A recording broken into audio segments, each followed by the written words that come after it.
Bonjour à tous, plus d'électricité, plus de courant, 24 heures. C'est une vidéo que Bush a faite. Euh, il a lancé 2 personnes en route vers l'autonomie et le survivaliste français, Touko et David. Donc Touko a relevé le défi et il a relancé 2 personnes. Donc je vais relever ce défi, hein. Je fais partie des 2 personnes nommées par Touko. Donc je me mets en situation. C'est parti. Alors je relève le défi mais pas en intégralité pour 2 raisons. La première, c'est le manque de temps. Et la deuxième, c'est que j'ai besoin d'électricité pour facturer. Donc je ne vais pas m'amuser à ne pas facturer. Voilà, j'ai besoin de facturer. Donc le jour où j'aurai plus de courant, je ne pourrai pas facturer. Mais là, c'est un jeu YouTube, quoi. Donc voilà. Donc on a allumé les bougies. On en a une là aussi. Bon, pour la gazinière, on va utiliser la boîte d'allumettes qu'elle a. J'ai toujours sur moi ma lampe. Donc voilà. Bon, j'ai essayé de contacter Enedis, j'arrive pas à les joindre, alors je vais prendre la radio, je vais la descendre, la radio à dynamo là, elle est dans ma chambre. Je vais aller la chercher, je vais descendre aussi les frontales. On en aura besoin le soir pour remonter. Voilà, et puis je vais commencer à chercher à la radio si on peut avoir une info. Nous à la maison, on a toujours des duvets. Là, on en a 3, et puis dans les chambres, chacun un duvet. Donc ça fait partie aussi des choses intéressantes à mettre en place, hein, pour se réchauffer. Bon, pour le chauffage, pour l'instant, on n'a pas de problème, hein. On ne chauffe toujours pas, il fait assez bon à l'intérieur. C'est largement supportable. Mais au pire, on aurait chauffé, et puis comme je l'avais dit dans ma vidéo, plus d'électricité, plus de courant, on serait tous descendus au rez-de-chaussée. On aurait condamné le premier et le deuxième. Bon, ça va. Le lapin, l'eau. Et les chats aussi, impec. On va pouvoir aussi s'appuyer sur le stock d'eau. Donc on va utiliser en boisson, hein, on va pas l'utiliser en cuisine, hein. On va essayer de limiter la consommation d'eau pour la cuisine. Mais pas pour la stérilisation, mais on utilisera une autre eau.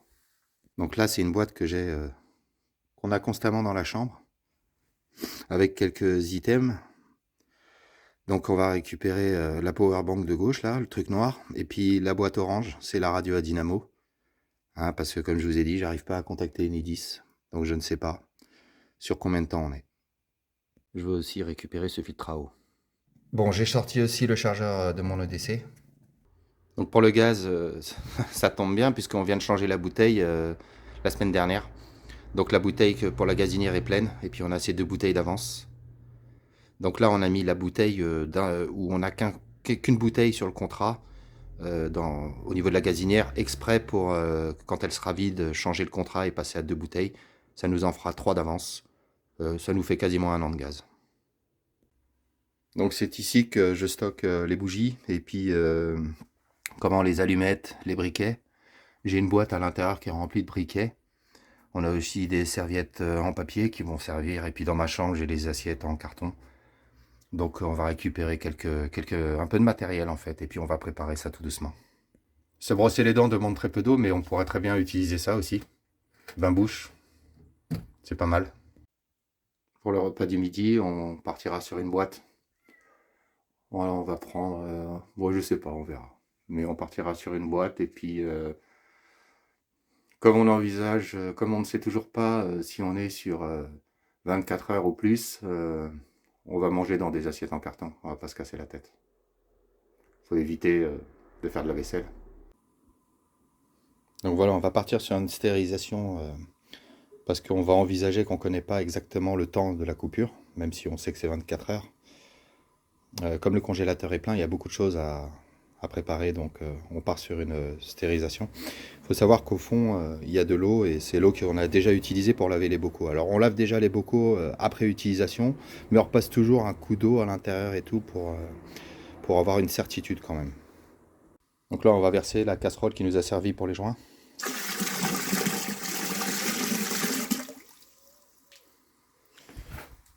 On a fait aussi des œufs durs, donc on va utiliser cette eau aussi pour ça.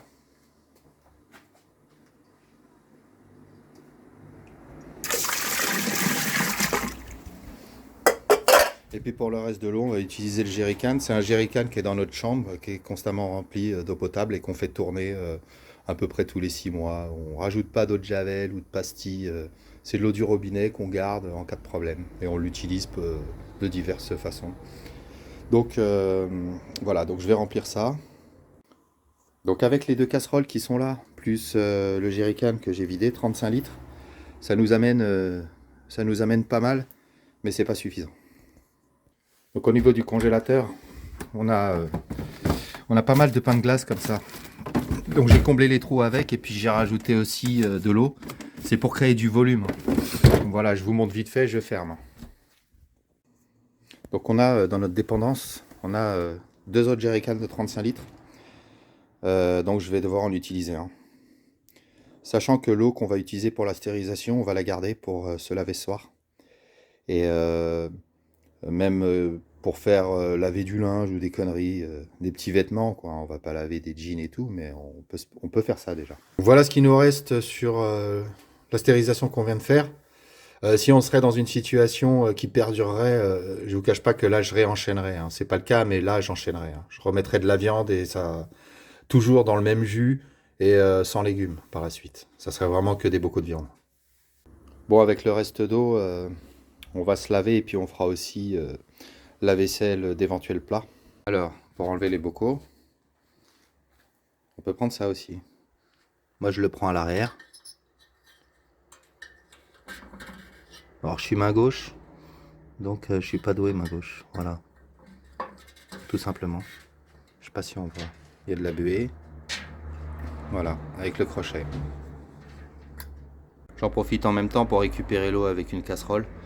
Voilà, je vais me laver avec cette eau-là, quoi. Tout le monde d'ailleurs. Donc on récupère l'eau dans la casserole et puis on se lavera dans le seau. Donc on va faire 4 seaux, on est 4, et puis on se lavera à l'intérieur avec le gant de toilette comme avant, comme quand j'étais jeune. Comme vous pouvez le voir, on a déjà des gants de toilette. C'est un principe qu'on n'a jamais lâché. Mon fils va aller au cimetière, il va jeter un œil, voir s'il y a possibilité de remplir le jerrycan qu'on a utilisé, le 35 litres. S'il n'y a pas d'eau, il ira dans un village qui est à 2 km d'ici, il y a un lac. Il remplira le jerrycan, il mettra entre ses jambes et puis il rentrera. Il y a eu pas mal de pluie ces derniers temps, donc on a réussi à récolter de l'eau. Donc ça aussi pareil, c'est rempli. Donc on va l'utiliser aussi pour les toilettes par exemple. L'eau est le point faible.